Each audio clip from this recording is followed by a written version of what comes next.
ہائے نمستے ست سری اکال السلام علیکم۔ آج کی ویڈیو ہے the rise and fall of the سلطنت عثمانیہ۔ جیسے جیسے ترکی معاشی بحران کے قریب سے قریب تر ہوتا جا رہا ہے، یہ اردگان کے اپنے اقتدار کے حتمی مقصد کے طور پر سلطنت عثمانیہ کو دوبارہ زندہ کرنے کے وعدوں کو یاد رکھنے کے قابل ہے۔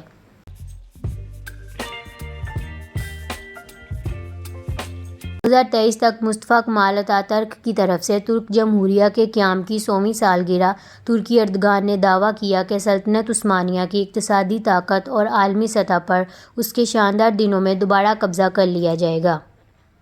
یہ کہنے کی ضرورت نہیں کہ یہ ایک بے بنیاد تصور کے سوا کچھ نہیں رہا، لیکن نصف ترک اور بہت سے دوسرے مسلمانوں نے اردگان کی آنکھیں بند کر کے پیروی کرنے کی حد تک اس پر یقین کیا۔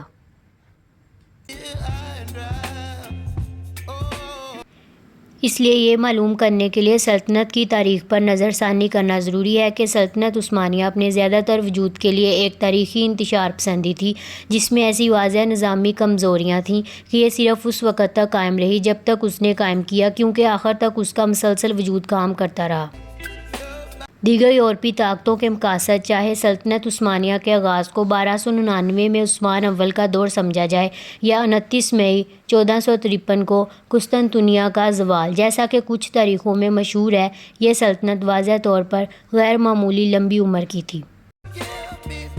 تاہم یہ بھی سچ ہے کہ سلیمان اول کے دور حکومت کے بعد کے زیادہ تر عرصے تک شاندار سلطنت ایک سست مگر بنیادی طور پر ناقابل واپسی زوال کا شکار رہی۔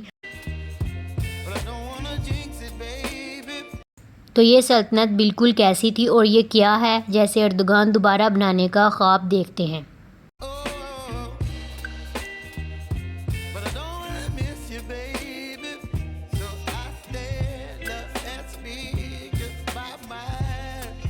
مثبت بات کے ساتھ شروع کرنے کے لیے عثمانی خون کے پیاسے اور غیر مہذب وحشیوں سے بہت دور تھے، جنہیں اکثر یورپ میں سمجھا جاتا تھا۔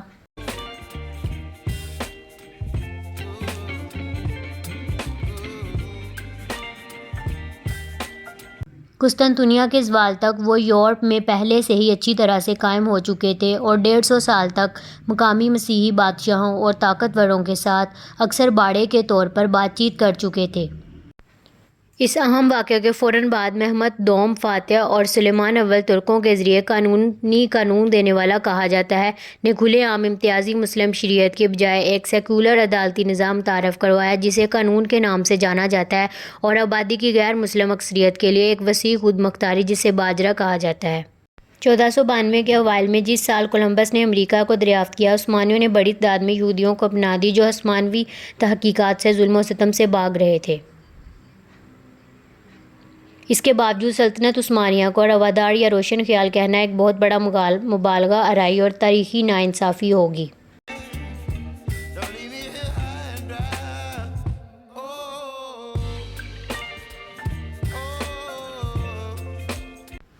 یہ بنیادی طور پر ایک ممتاز مورخ کے الفاظ میں ایک لوٹ مار کی مشین تھی، جس کی بنیاد ہمیشہ نئے علاقوں پر قبضہ کرنے اور کافر ٹیکسوں اور تعزیری عارضی جنگی محصولات کے ذریعے غیر مسلموں کا استحصال کرنا تھی۔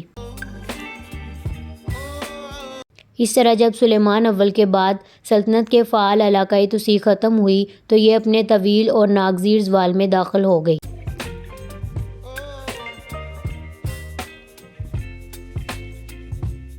اگرچہ یہ زوال مشکل سے ہی تیز تھا اور عثمانیوں نے یہاں اور وہاں فتح حاصل کرنے کا سلسلہ جاری رکھا۔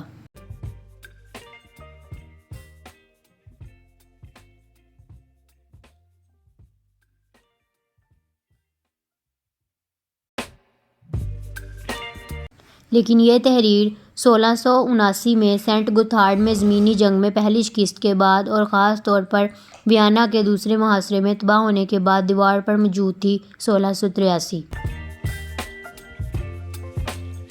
اس دوران یورپ اور خود سلطنت میں ڈرامائی تبدیلیاں رونما ہو رہی تھیں، جنہوں نے اپنے زوال کو تیز کر دیا۔ اندرونی طور پر سلیمان اول کے بعد کئی ایسے سلطان تھے جو قابلیت سے دور تھے، جیسے کہ اس کے فوری جانشین جو سلیم II شرابی کے نام سے جانا جاتا تھا۔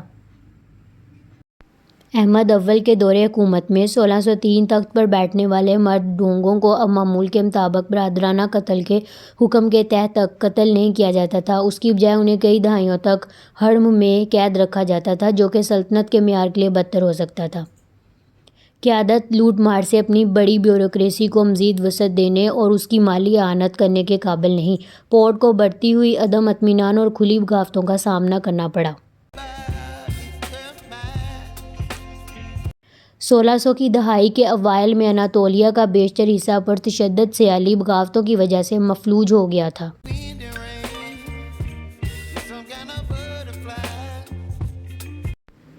شاید کہ کچھ چیزیں سلطنت کے عروج و زوال کی علامت ہیں، جتنی کہ جینیسری کورپس کی قسمت۔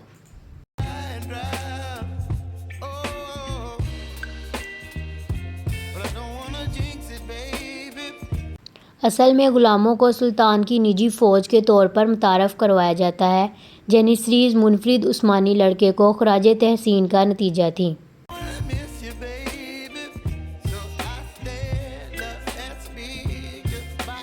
زیادہ تر مورخین ان کو 16ویں صدی کے آخر تک ایک بہت ہی مؤثر جنگی قوت اور یہاں تک کہ قابلیت کا حامل سمجھتے تھے۔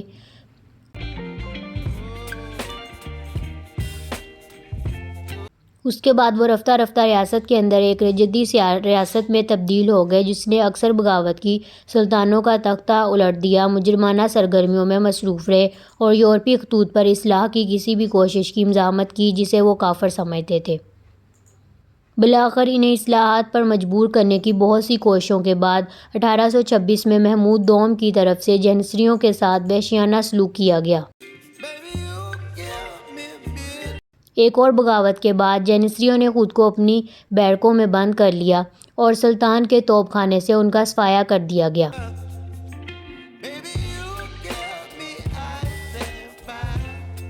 کم از کم 10,000 موقع پر ہی مارے گئے اور ان کے بارے میں دوبارہ کبھی نہیں سنا گیا۔